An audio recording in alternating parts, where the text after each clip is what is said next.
Hey everybody, welcome to Mortgage Today for Tuesday, September 6th, 2023, and oh, what a day it was.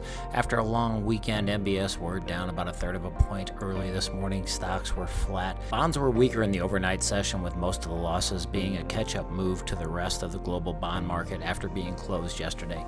Though we have recovered somewhat on comments from Fed's Waller, who said recent data gave the Fed space before making the next rate decision.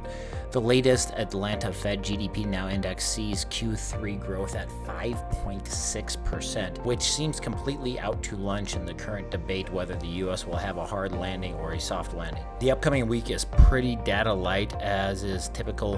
In the week following the jobs report, the most important report will be the ISM Services Index on Wednesday, along with the second estimate of Q2 productivity. Also a bunch of Fed speak throughout the week. Realtor.com, which is actually owned by News Corp, showed that new listings increased to 3.5% on the month, and we are now down only 7.5% year over year. This is a dramatic improvement from year over year declines of 20 to 25% for a while. Also saw news that we are currently at about 50% of the highest headcount of loan officers back in 2021. A lot of people leaving the business. Bonds were decently weaker in the first day back after Labor Day weekend. Futures and overseas markets were not on holiday, and they spent Monday building in some of the weakness seen today's opening levels. In fact, from those opening levels, today's selling was fairly minimal, or at least fairly gradual.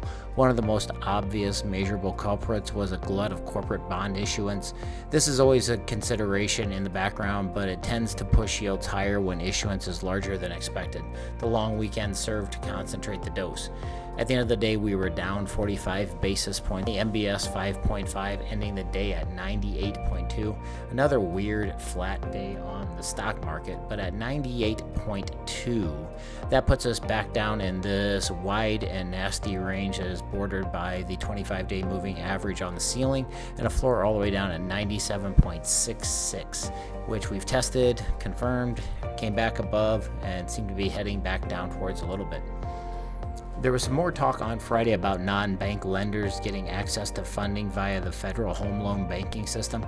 The FHA had a closed-door discussion and will be finalizing recommendations on a range of topics, including improving the home loan banks, support for members doing the most for housing and community development, according to the FHFA in an email response. We are still a long way from something happening, as any expansion of the federal home loan banks would require action from Congress. One thing that comes with integration would be a new level of regulation for these non-bank entities, which they definitely won't like. Maybe there can be more integration via warehouse lending for those lenders. Warehouse lenders are depositories and are likely federal home loan member banks already, so I'll be curious to see if this brings about some additional funding sources for non-bank lenders. Also got news that today is supposed to be the merger close date for ICE and Black Knight, so hopefully that gets done today.